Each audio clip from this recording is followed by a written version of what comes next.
Hmm.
Hello, Zanab, are you there? Hello, testing.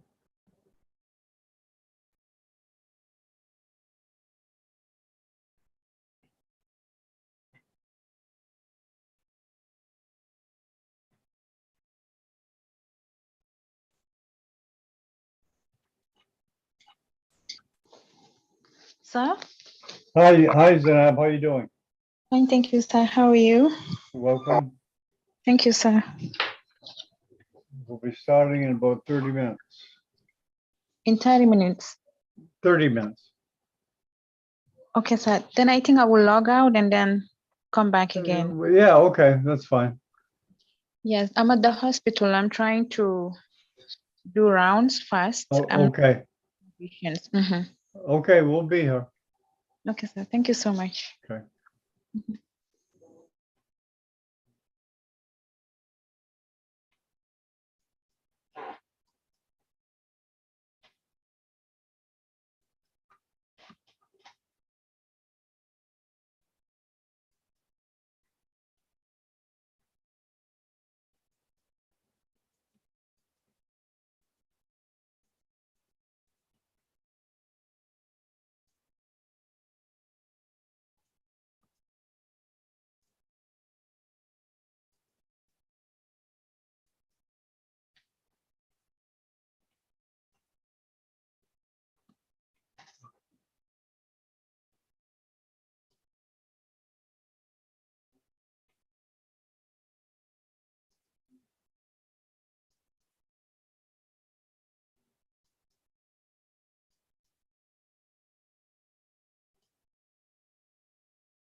Good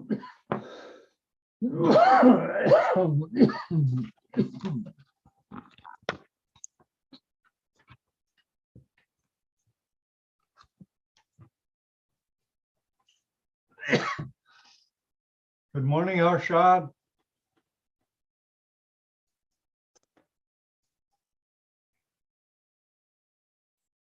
Hello. How you doing? Hello. How you doing, Arshad? Is that you, Arshad? Hello, John. How you doing? I'm fine. How are you? Very good. You have your camera working today? Yeah. Are you in the hospital? Yes. Oh, okay. You're doing rounds or something? Yes. Yes. Everything is okay.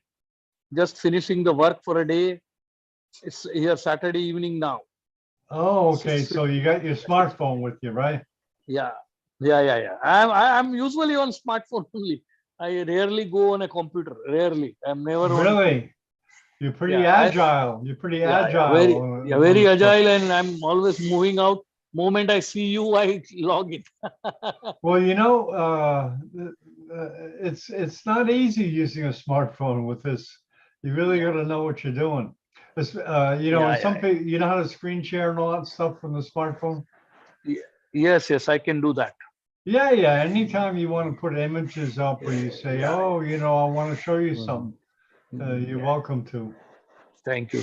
I love to see that. You love to see people jumping in and saying, "Oh, I got a case. I want to show you." I mean, that's great. That's great. I mean, that's what's good about this platform. We can do it. We can do it, and I'd like to encourage everyone. I'm more comfortable with this online, this kind of webinars and meetings where you can interact with many people and all over the world at the same time. When to go to every meeting physically, it is not possible. Yeah. It's not possible. So this is one of the best platform one can go for. And it's very educative, very educative. I must say, very educative. Much more educative than what you do in a conferences, physical conferences. Better than that. Yeah, it kind of boils it down to the real thing that you're really going for. There is no waste of time anywhere. Yeah, that's the beauty of it. I mean, it's just pure knowledge if you want. If you want, and then you can just leave and go about your business. Yeah, and another thing is people are very crisp in their presentations. They know what they want to present. They don't go on harping around or beating around the bush. Okay, this happens. They know what they want to show. Yeah. I'm a great fan of this. Great fan. I think. Yes. I have learned. You use it a lot. You use it a lot. Yeah, and I have learned my neurosurgery completely again, right from a scratch. You can say everything again than what it was, and still learning.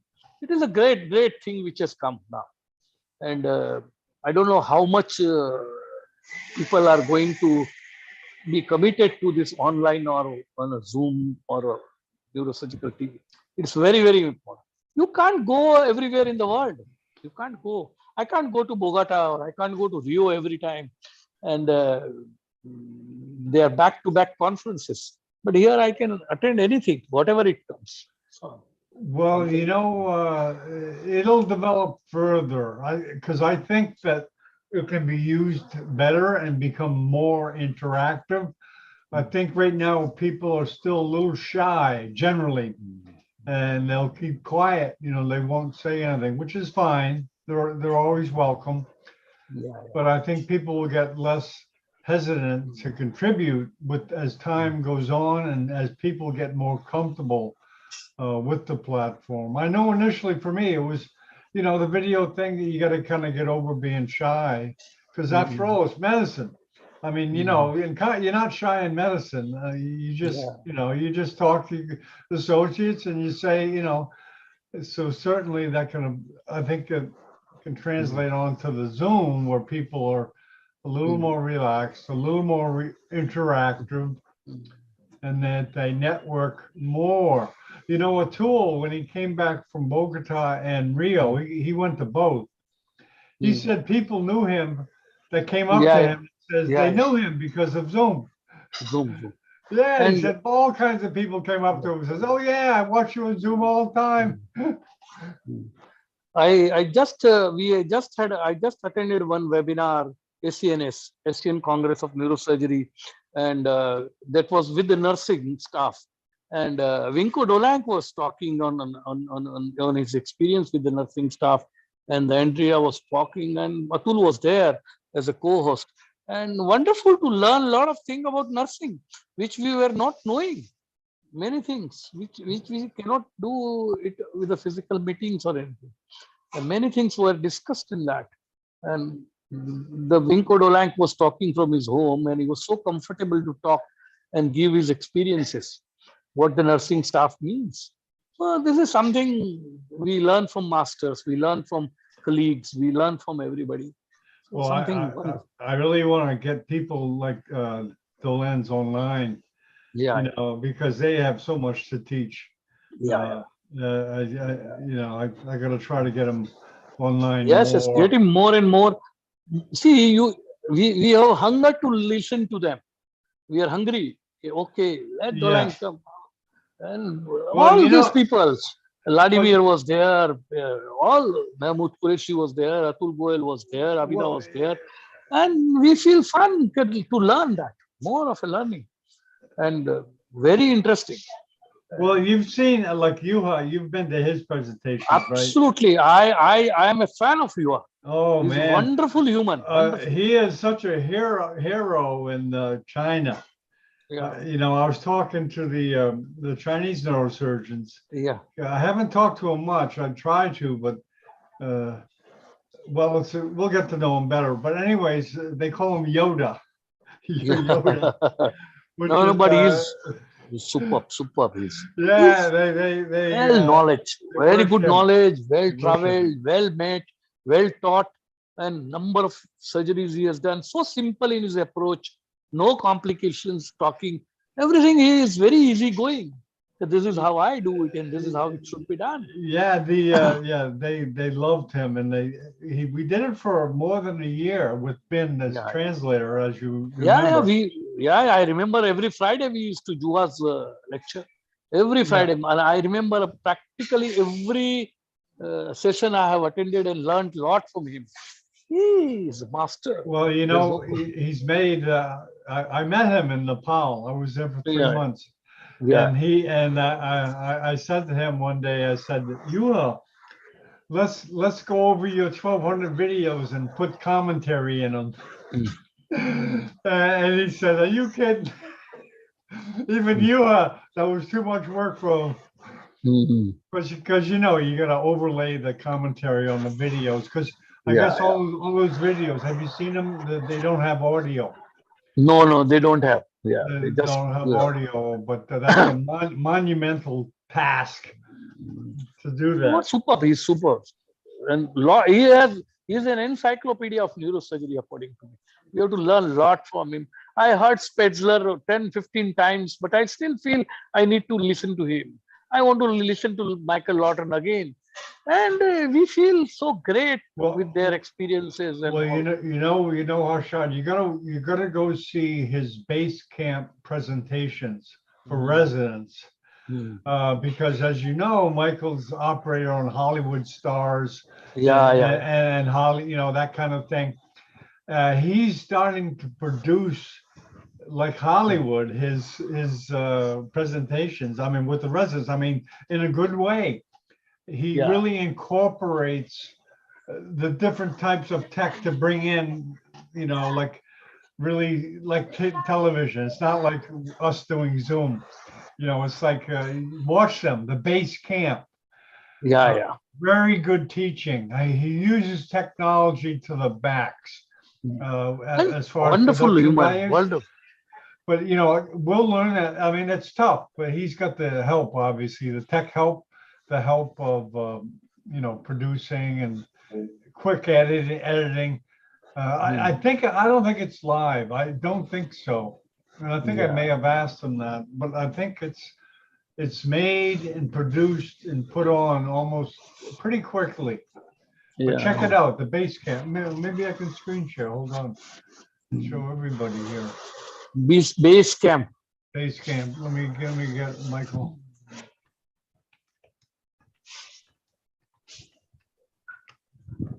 Yeah, he's a big hiker.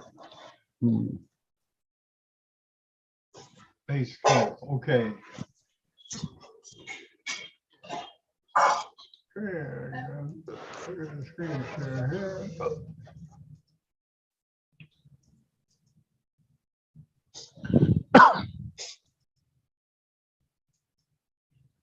Okay, can you see that? Okay.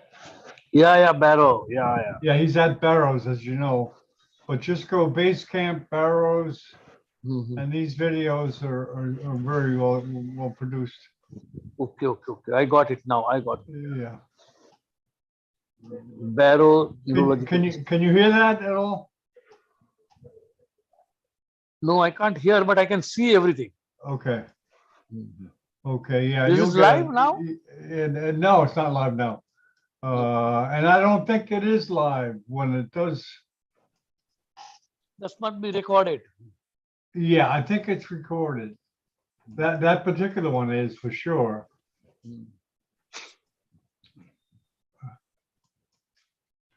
Let me check with Dr. Adler.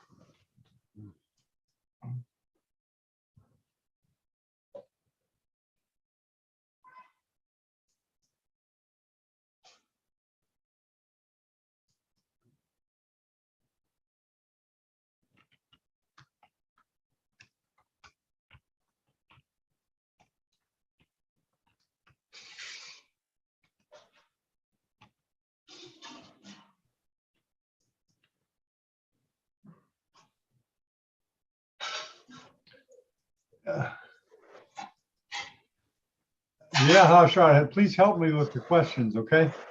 Yeah. Because sometimes I get too busy and wrapped up with, Yeah.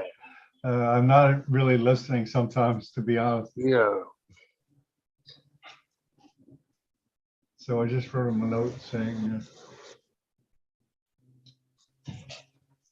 yeah, Dr. Adler, he did these webinars before Zoom. He did it in another platform called Google Hangout. Are you familiar with that, Google Hangout? No, John. Yeah, it was more difficult than Zoom. It was tougher to use.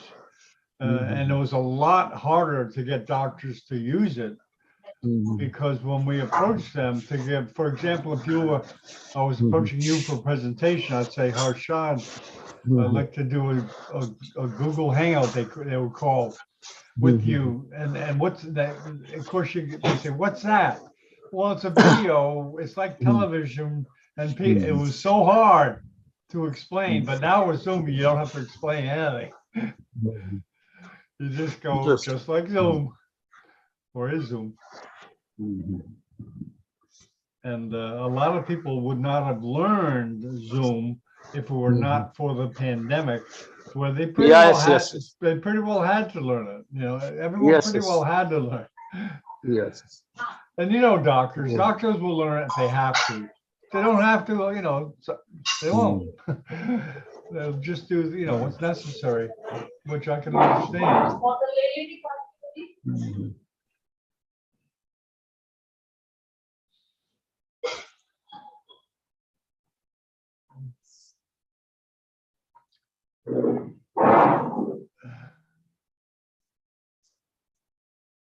You would think someone like me would be crazy to travel, but you know what? I'd rather stay here. I'm getting lazy, Harshad. Are you wanting to travel around or? No, I can't afford to travel. If I travel a lot, then I will lose my work here. Yeah. We need to compensate between learning and the work both. We just can't. We can go sometimes, yes, definitely traveling.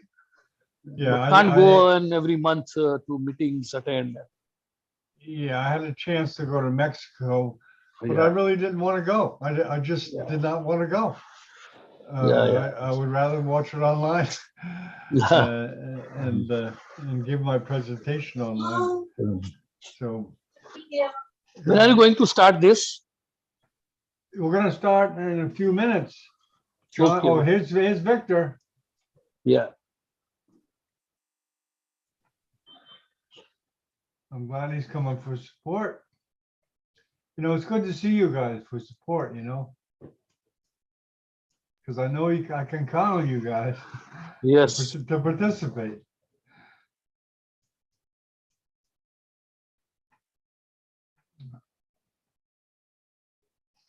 There's Dr. Hang. Hey, Victor. Welcome. Hello, John. Hello, Welcome. how are you? Welcome.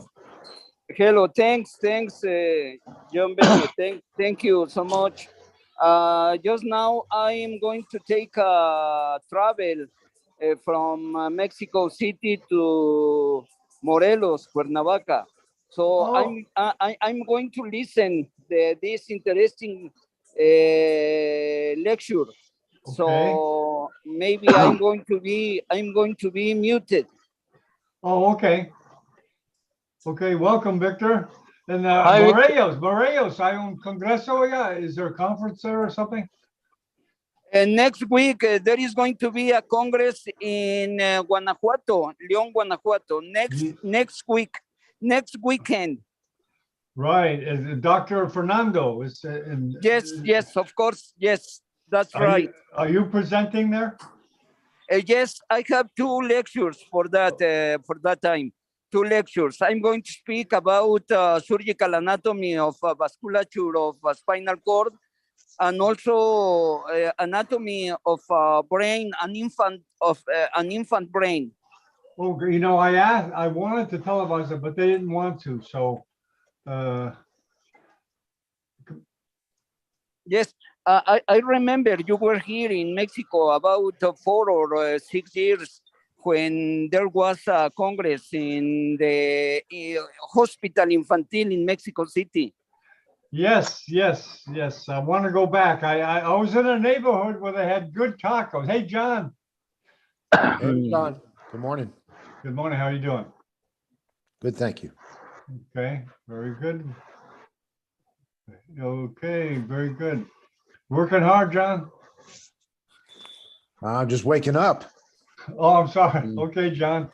You want a minute or two? Are you ready to roll or? I'm ready to roll. Okay, Is your audience ready? for very me? good. Here we go.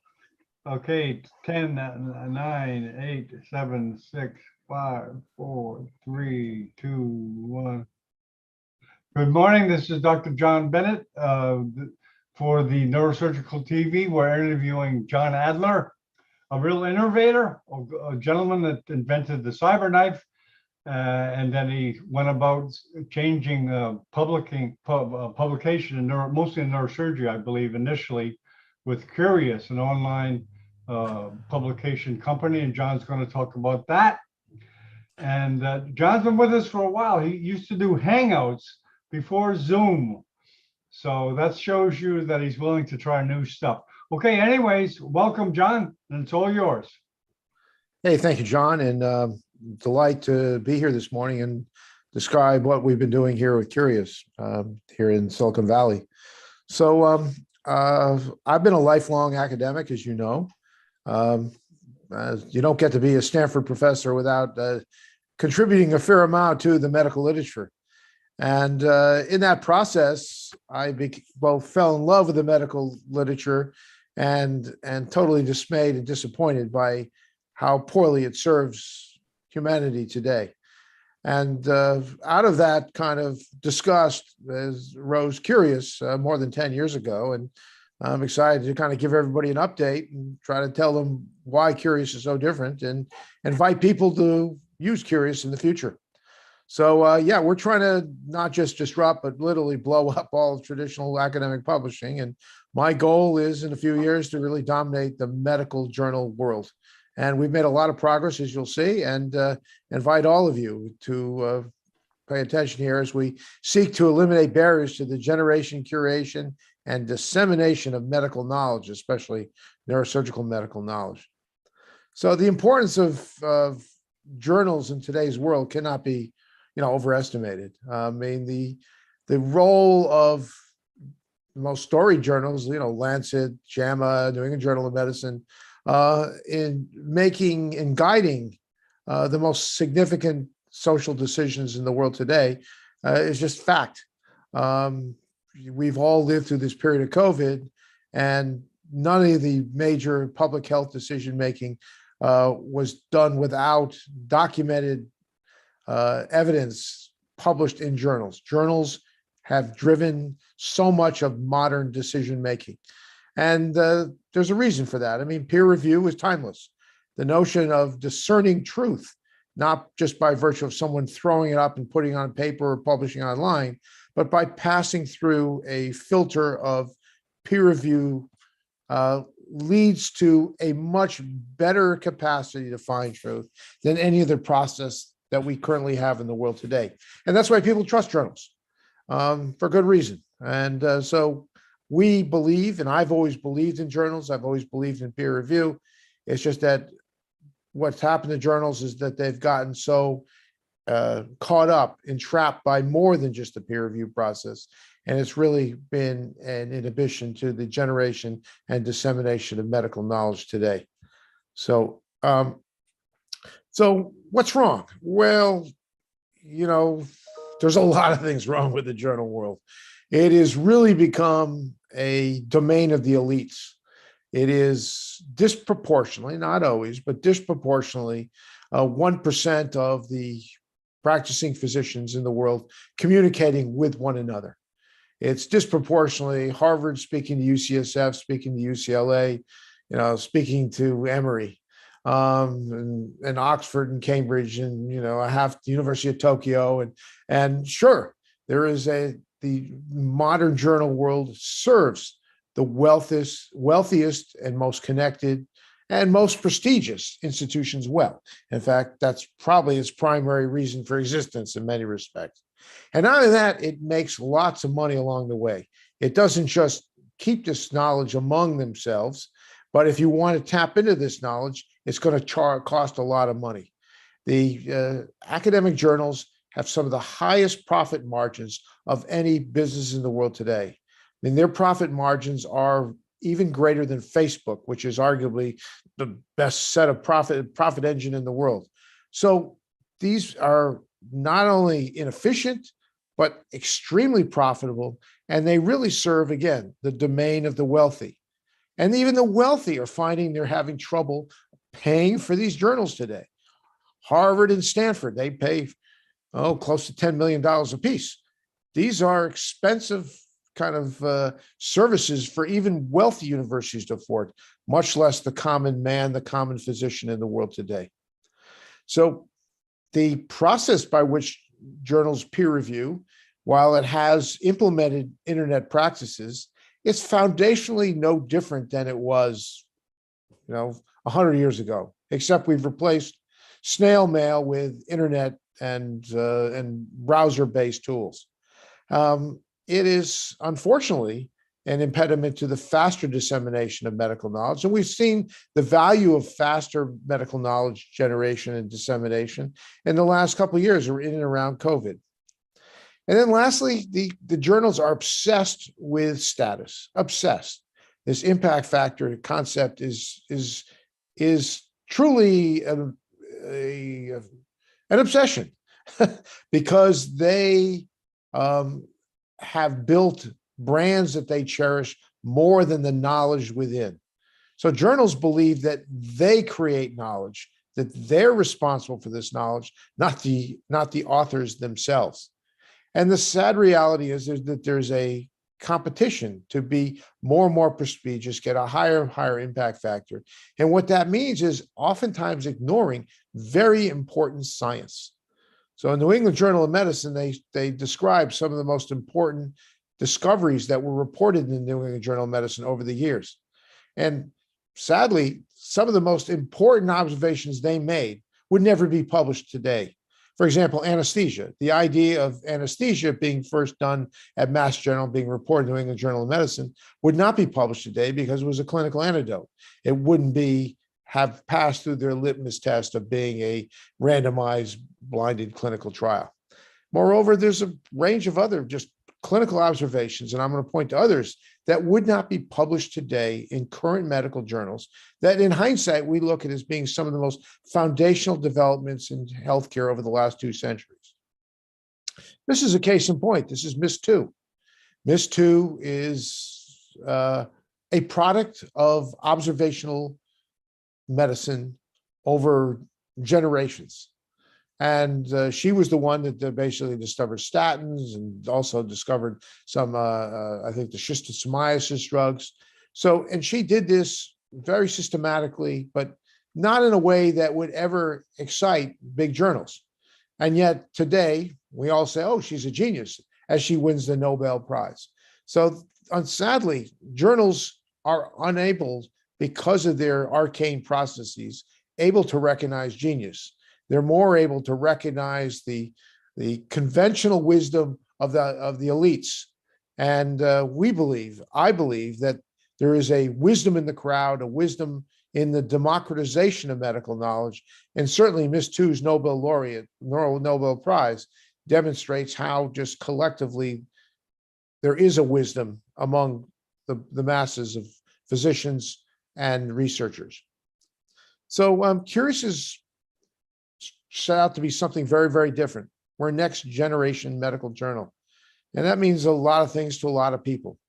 But it is primarily is dedicated to being by far the lowest cost, if not free, to publish. The goal is to be free to all people, but most authors have trouble complying with our templated guidelines and end up having to pay some money. But 1/3 of authors will end up paying for pay nothing, publish for free, and can literally publish within a couple of weeks. The whole peer review and publication process can literally take a couple of weeks. Importantly, Curious is dedicated to all specialties. The idea, while I love the specialty of neurosurgery, it is clearly, in many cases, especially if you're doing spine surgery, not that far removed from orthopedics. Or if you're doing peripheral nerve surgery, not that far from plastic surgery and hand surgery. Or if you're treating degenerative diseases for some way, where you're going to want to know about what's going on in neurology. If you're treating, disease of the odontoid, you may want to be communicating with rheumatologists or taking care of rheumatological diseases. So the point is that medical knowledge doesn't exist in these discrete little silos. The way journals have structured themselves is they have been communication vehicles oftentimes for medical societies and a way for medical societies to make money and to preserve the status. And really and medical societies are a little more than medical unions that preserve the socioeconomic well-being of the specialty. Well, medical knowledge should go everywhere. Medical knowledge is created by the world and it has its place in the world. And we feel very strongly that that is the function of Curious, to democratize medical knowledge, both as generation and dissemination. We also have this unique post-publication crowdsourcing. So after articles are peer-reviewed and eventually published, and by the way, we focus on peer review, not peer rejection. So if the article is credible, even if it's not important, it is suitable for publication. Its importance, and the world wants an importance measure, is not measured by impact factor, it's measured by what we call SIQ, Scholarly Impact Quotient. And we find that after an article is read and scored by an adequate number of readers, you really do find a very good measure of what the article quality is. Importantly, Curious is open access, so there's 0 paywalls. So under the Creative Commons license, anybody can read our article for free. In fact, anybody can use the images or figures within our articles as long as they give credit to where they found that information. So that's very much what the modern internet is based on, this Creative Commons license. So we have tried to, as much as possible, charge authors next to nothing. And in part, we're able to do that by virtue of our close connection with life science companies. And we also work closely with academic departments, where we allow them to have what we call an academic channel, which is like a YouTube channel, except it focuses very much on published science, published research, that comes out of a given academic department, or in several cases, medical schools. And we have about 60 now plus of these academic channels, all reaching from around the world in all different continents. And but in the end, we see our capacity, the strength of our business and what we're creating is not just a content generation opportunity, but an opportunity to network for all physicians to network among each other. That's in many ways where the greatest value. So medical knowledge is different than the internet in general. There's a potential, as we all know, to put up fake science, and that fake science can have consequences. It can lead to serious injury. We've seen the last couple of years all the fake news in and around COVID. Well, here we continue to believe that peer review is the best way to minimize that fake news, that fake content. And we're dedicated to that through peer review. But we then also enable the digitalization of all this communication.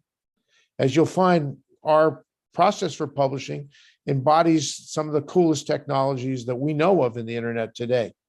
We, as you'll see, embody things like Intuit TurboTax, things like Facebook, as I'll be describing.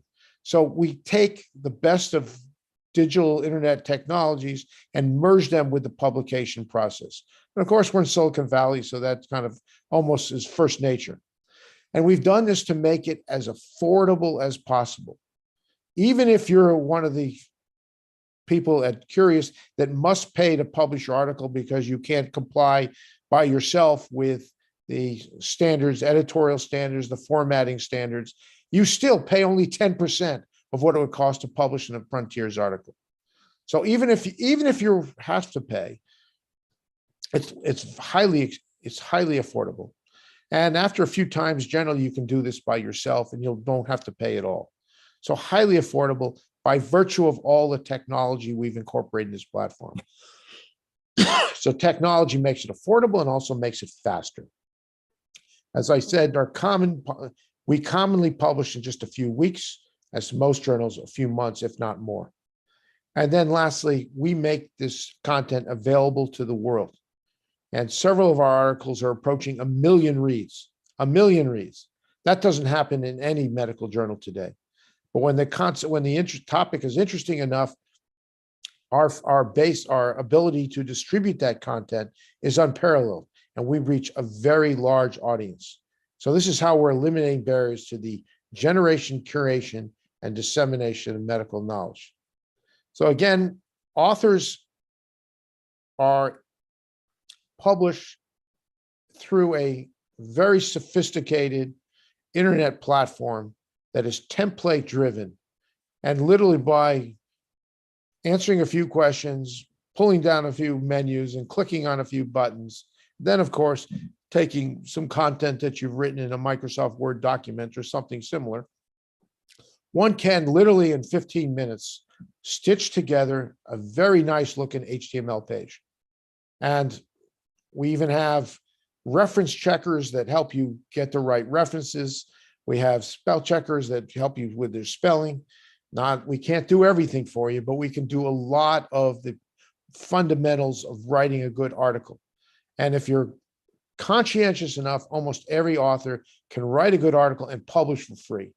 Now, if you can't follow our rules, you're going to end up paying something, but it is the lowest cost, almost 10% of what the general industry would charge you if you were to publish with them. Once your article is published, and it can be in a matter of days, we've had one article get published in 2 days, and it's may someday, one of the authors may someday win a Nobel Prize for the way. But the point is that it's very efficient, and one can do this if one's conscientious. After publication, the articles are subjected to community review through what we call SIQ. And that SIQ value becomes a measure of article quality, not journal quality. We understand some of our articles are not so important, but some are extremely important. And that's what SIQ is intended to discern. So this is kind of the flow chart by which an article comes in. We make initial assessment whether an article has any potential to be sufficient. sadly, and it's hard for me to understand how some people in the world really don't take this publication process seriously, and they put up something that is really a piece of crap. It doesn't deserve much respect. And so we're forced right out of the gate to reject some articles that are just literally terrible. But once an article is demonstrated to have a conscientious author, done a credible work of inputting using our templated platform, we subject the article to a single blind peer review. And there's an opportunity for authors to go through a second peer review once the first set of comments come back. Everything is extremely automated through web browsers. So the actual reviewer tool is unlike anything else in the journal world today. It's like sitting there and marking up an article that has been written by one of your students. Because it's so streamlined and so efficient, reviewers are much more likely and much more willing to do it faster and just to publish in the first place, to review an article in the first place. The net effect is everything is more efficient.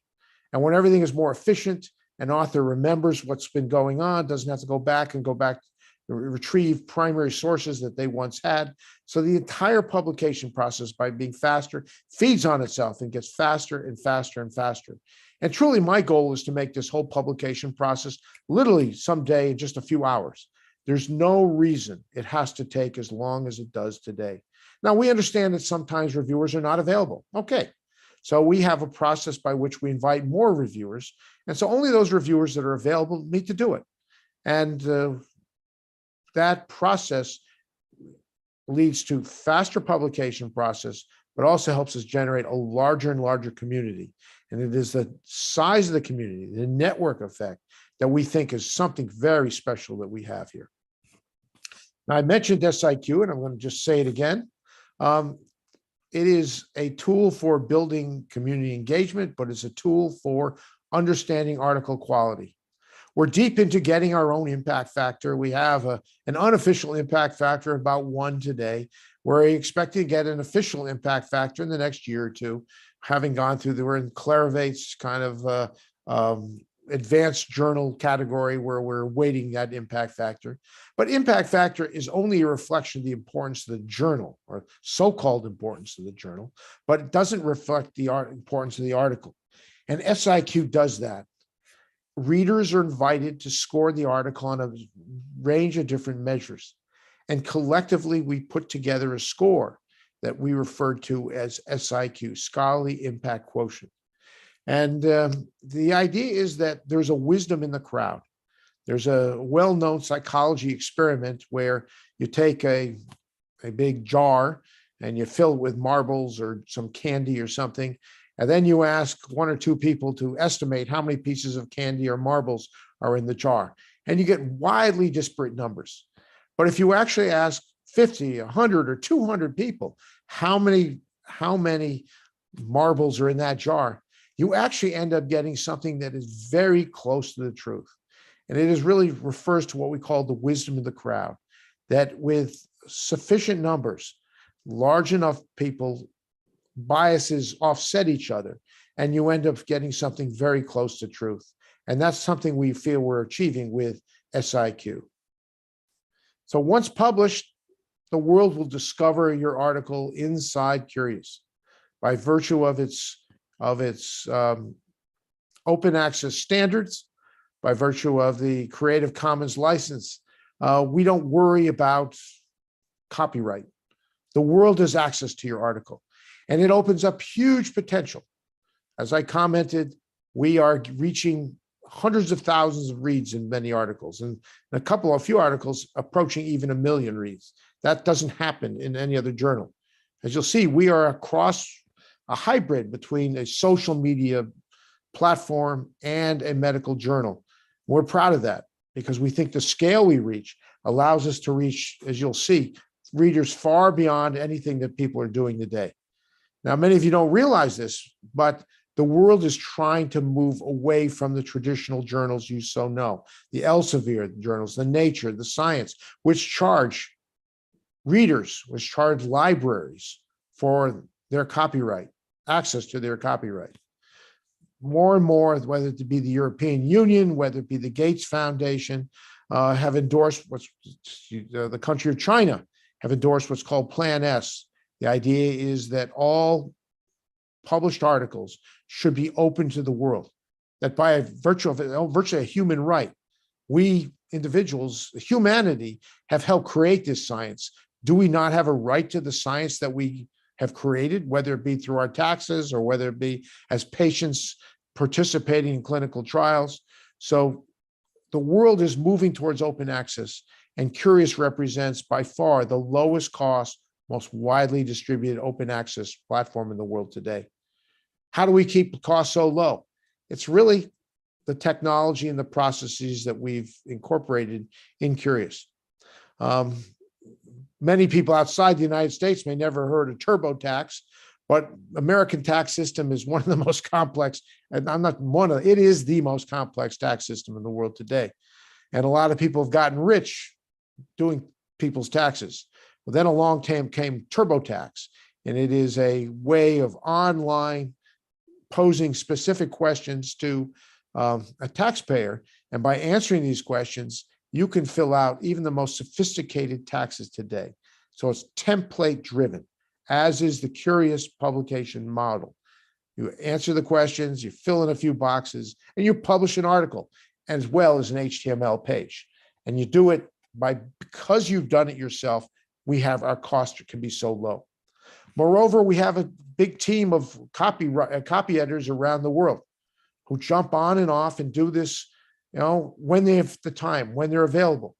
And they're all extremely qualified, extremely talented, but the flexibility we afford them allows, again, a low cost. And then lastly, we have this community engagement, whether it's WeChat or Facebook. The idea is that together, collectively, we can discern quality.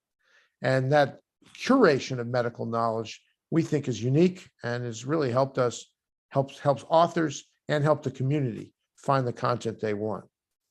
Well, the proof is in the pudding. Curious, over the last 7-8 years, is the fastest growing journal in the world today. Okay, we have been growing at between 50 and 100% year over year. And last year, we published almost 8,500 articles. This year, we expect to publish between 12 and 14,000 articles. Not only are we publishing more and more articles, but we're publishing, these articles are being seen more and more and more. So just inside Curious, we've had this 17 million page views in 2021, and we've had almost a similar number of page views inside PubMed, because all these articles are indexed in PubMed. So this year, we will be approaching close to 40 million article views. So we're growing like crazy. So last year, we did 30 million article views between Curious and PMC. And as I said, we'll do more than 40 this year. So this is relentless growth. It's a testament to what open access represents to the world today. And we're starting now to also see patient viewers. Traditionally, journals were always about physicians, right? Physicians need journals. And in the past, it was only the top % of physicians that contribute to journals. Now, many more physicians, probably the top 10% of physicians, are contributing. And our goal is that almost all physicians in time will contribute to Curious. Meanwhile, we're starting to bring in patient readers. So it's not just professionals that want to read medical content. Patients want access to it as well. And they have, of course, the most at stake of all. So this being the neurosurgery presentation, and me being a neurosurgeon, you should know that about 4%, we have now 280,000 kind of members of the Curious community today, of which 4% represent neurosurgery. So we have more than 10,000 neurosurgeons on our platform today. And this number, all these numbers are growing at, as I already implied already, about 50% per year. But I try to point out that it's not just neurosurgeons that you as a neurosurgeon might want to reach in your publication. Neurologists, orthopedists, maybe internists, or oncologists. So in my world, radiosurgery, I want to be a radiation oncologist. And that one of the virtues of Curious is it makes it effortless to reach these adjacent specialties. And on a monthly basis, we will send out a specialty specific digest, which includes the best articles in your given specialty. And by the end of this year, we'll be sending out not just specialty, but keyword digest. So if you're interested in endoscopic surgery for pituitary tumor, we will send you only those articles if that's what you want. We can make it very precise by virtue of the scale of our network, the number of publications, and the technological foundation that we have. So last year we had 35 million curious page views. We will do close to 50 million this year. Importantly, we're a younger age demographic. More than 50% of our readers are less than 45. Really, it's 60%. So we're very much a young journal who I think understands and appreciates what technology can do today. And what you're seeing is relentless growth. And we're very much an international journal. About 50% of our user base, our articles come from the United States, but we have a very large following in South Asia, growing in Japan, and I'm hoping very soon in China, because China really represents an untapped vista for us. Now, China has just a massive kind of medical system with unparalleled experience in the clinical domain, especially neurosurgery. And I'm hoping in this particular talk to reach out to many of the Chinese neurosurgeons that are publishing today, or many that would like to publish, especially reach a worldwide audience. I can't emphasize enough, to reach more than 500,000, up to 1 million readers is a true, is a unique opportunity in the medical publishing world. And that's what we enable through our platform. So I want you to realize that it is, with each and every year, open access publishing is starting to dominate. And we believe that we are the preeminent open access publication in medicine going forward. So much so that we're convinced that in 3 years, we will be the largest medical journal in the world. We're already among the top 5, but based on all our growth, we will be the largest medical journal in the world, and give us a whole new degree of influence. In the next 3 years, we expect to be approaching 1 million users, 1 million users. So I invite all of you to kind of think about what I just presented today. And if you have any inclinations to publish in the peer-reviewed literature, check out Curious. I think you won't regret you did. So with that, love to tell you more. If you want to talk to me through my email address, or right now, I invite any questions you might have. John? I'm sorry, John. Great overview of the project. I'm sure there are questions. Okay, we'll open for questions for John from the panel. Harshad, would you like to ask John a question? Hi, John. You presented very well. This is Dr. Harshad Parekh, neurosurgeon from Bombay, India. Perfect. How are you? Have you published yet in Curious? Good. Yes, I am interested in Curious to know more about it and publish it in whenever it's possible. And it seems to be a very, very big platform coming up for all the doctors who are going to be academically interested in publishing all these articles. It looks very, very promising. Great, Well, great. It's not just promising, it's real. So it's fulfilling. It's really part. real. I mean, the it way is real. we- I agree with you. Yeah.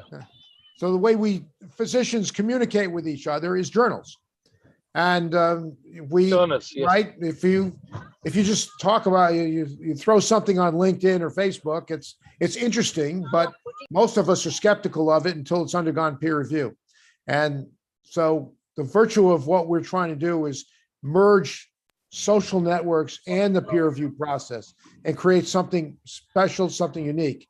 I mean, I don't think tomorrow we're going to put New England Journal of Medicine out of business. So, and that's not really the objective. I mean, there's certain a role for Lancet where an article may require 10 world experts to peer review it before it goes up, and tomorrow it impacts the way we treat COVID, for example.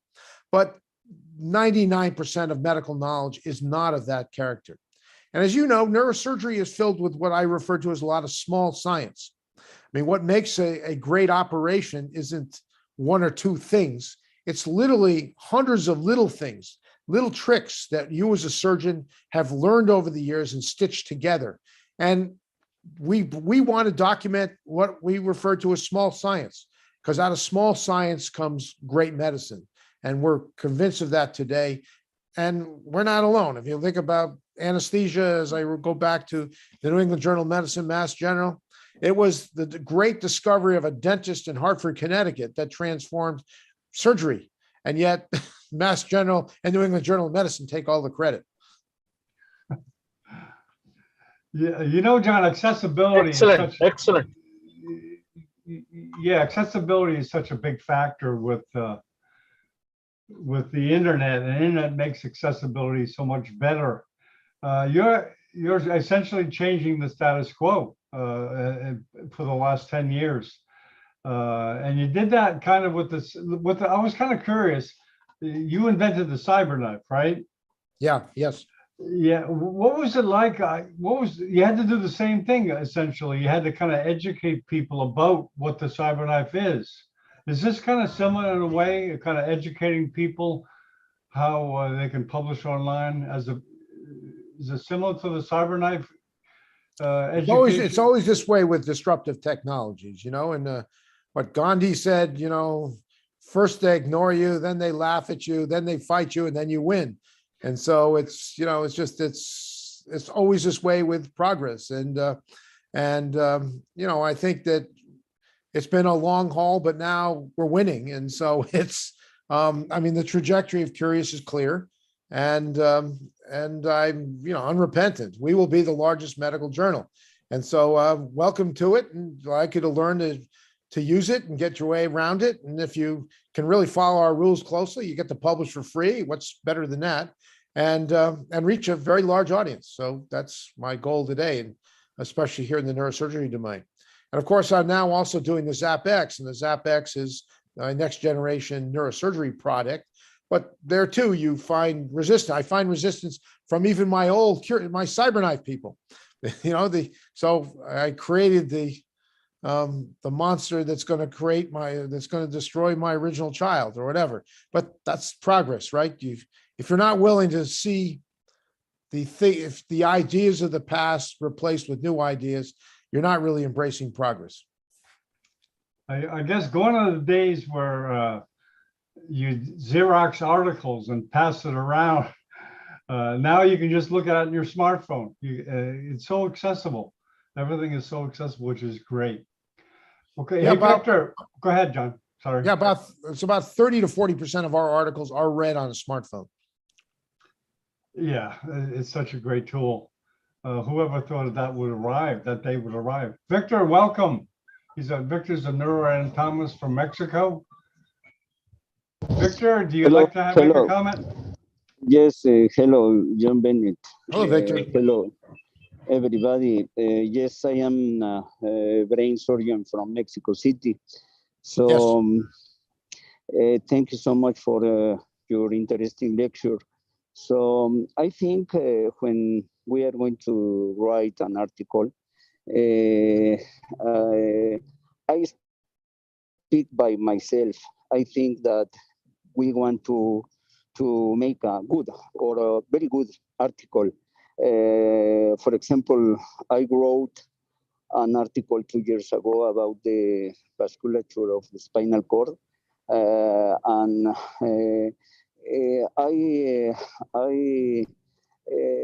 most of the times I think we as brain surgeons want to write an interesting or very interesting articles, and do not write a simple article. what's your point of view? Because there are, I think there are so many articles that are a little bit simple, and another one could be very good articles. What's your point of view about that? Well, I mean, technology has not yet mastered the ability to take an article, take a poorly written article and make it well written. So we still do require people to work with editors, and we actually will refer them to editors if their article is not good enough. But we intend in time to incorporate, as AI tools get better, to help people write better articles. We will provide the platform, the tools that will create better and better and better articles. And so I think we're still probably a good 10 years away from those tools being accessible, widely accessible. But when they do, you can be sure that Curious will be the first to have those. And so we will make sure that it gets easier and easier and easier to publish, and it gets less and less expensive to publish, because our goal is to have no barriers to publication, or no barriers, as long as it's true. Don't forget, there are people who want to publish, even wrong things, stolen data. There's lots of stuff that happens in the journal world that is not very pretty, and we as a journal have to kind of protect ourselves and our readers. But short of that, anybody who's working hard to publish credible science, we want to make that easier and easier and easier using better technology and better processes. And we're clearly in the vanguard of it, and we're clearly succeeding. The Thank you. templates, Thank you. the template seems to make it a lot easier. Yep. Try it. If you try it, you'll quickly realize you don't want to publish anywhere else. And when it comes to anatomy, you should know that our most published author is Shane Tubbs, the current editor-in-chief of Gray's Anatomy. He's, in the last 10 years, he's published almost 200 articles. Whoa. So the leading anatomist in the world, Shane Tubbs, we are his go-to journal. Number one go-to journal. Victor, you probably know him, right? Victor, Okay. you know Thank you, Shane Tubbs, Professor right? Adler. Thank sure you. he Thank you, does. Professor. You're welcome. Thank you. Okay. So More Antonio questions? Vallejo asked about how can this benefit multidisciplinary scientific publications? Well, it just directly does. I mean, we enable scientific publications, whether they be multidisciplinary or unidisciplinary, to happen faster and ideally for no or low cost. So I think of the journal, think of Curious as being a little like Facebook or LinkedIn or one of these social media sites that make it so much easier to put up information almost instantaneously. Now, we don't allow instantaneous publication because it has to undergo peer review, and peer review is how we get rid of the nonsense. We keep nonsense out of the site by peer review. And of course, that peer review process then lets us be indexed by the National Library of Medicine and Scopus and the other big indexing sites. So we again believe in peer review, but also are have great admiration for social media. And so what we try to do is make something special. And in the end, it's not just the content, it's the network. We are growing a network that is second to none. And I would love to see you all being part of our network, especially some people from China, which I'd love to start incorporating in our network even more. We only have a small handful of Chinese publications, but given the scale of China, there's so much growth to be had there. Yeah, we're having a talk tomorrow night, as you know, John, with the Chinese Neurosurgical Journal. It's a little early for you. We got you up early today. We're not going to get you up at 5 o'clock tomorrow. But anyways, yeah, I hope you can bring your ideas in front of them. At any rate, can you talk a little bit about your patient section that you're starting at Curious? Can you talk a little about what you're doing there involving patients? It's only it's embryonic, but Okay. but the mere idea that patients are part of the audience for peer-reviewed publications is kind of heretical. No one has ever looked at journals in that light.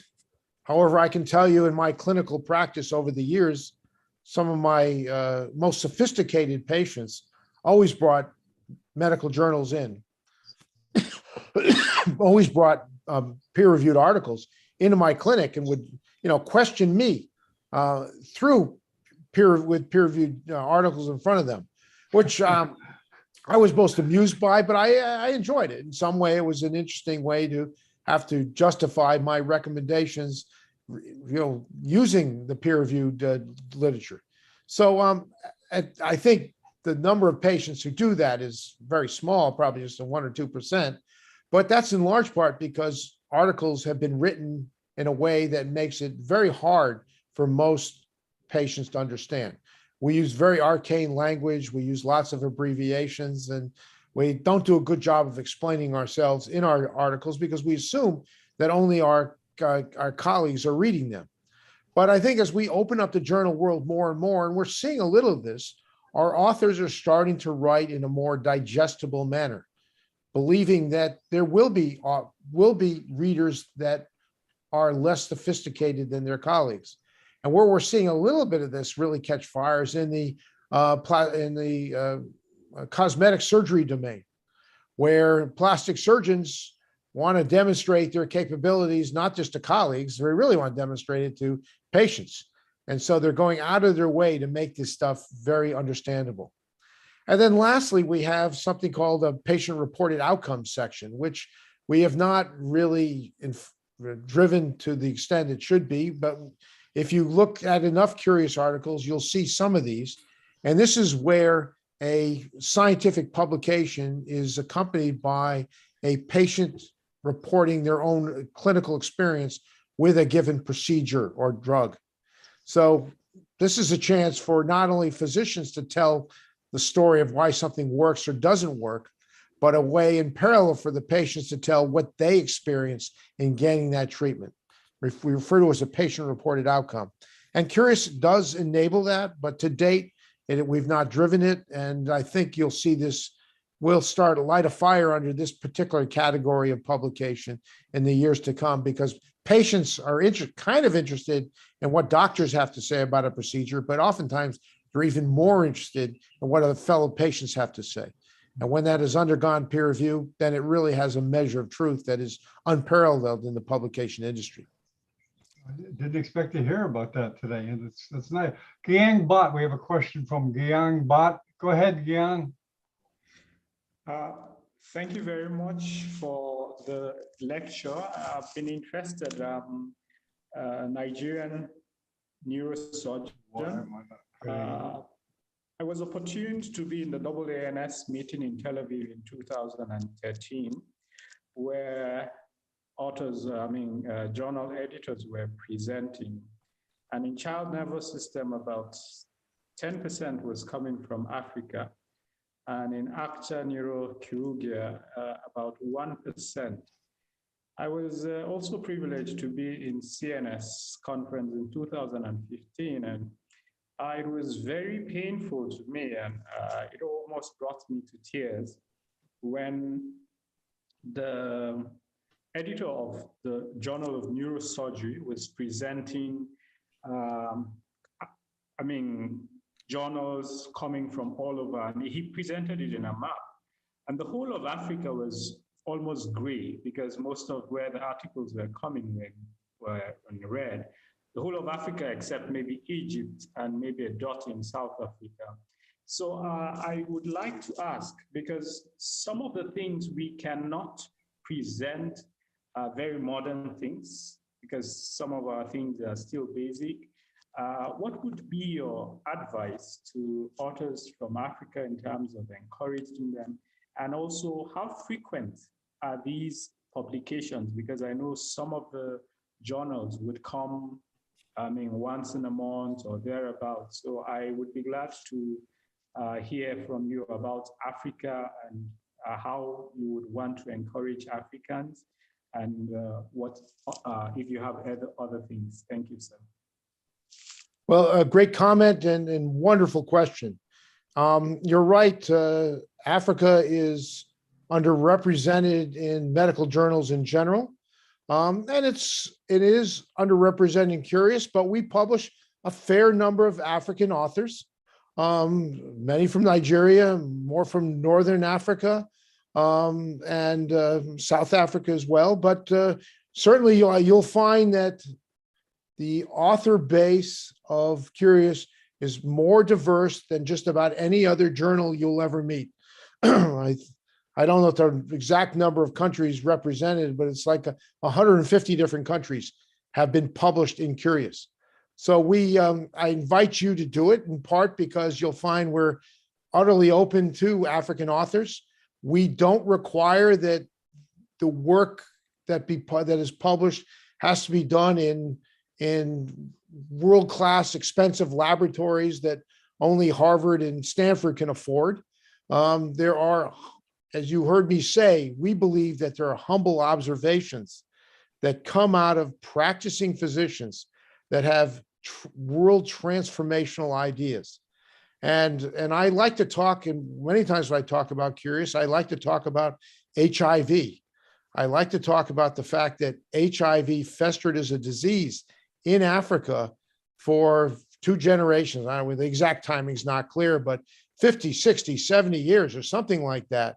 And the disease was never reported in Africa, even though perhaps millions, we don't know exactly, but it could be well over 1 million patients were being treated in Africa at clinics, and the disease was never reported until it got to San Francisco and New York. And something is clearly wrong with our ability to tap into new medical knowledge. Clearly, there were doctors in Africa that said, something's not right. This is, I think there was called the thin man disease, or they had a specific name in some countries in Africa for HIV, but it was never reported until it got to the United States and New York and San Francisco. So that shows you there's something very wrong with the journal world. And we at Curious think that that's much less likely to happen now that Curious is around. But great question. Very good. Okay, any more questions from the panel? Okay, John, I'd like to thank you very much for taking the time, and we'll be keeping in touch about China. So, and Thank you all. Thanks all the people for coming. Maybe I'll see you guys in Curious as well. Okay. Take care, Okay. guys. Thank you. Thanks, John. Bye-bye.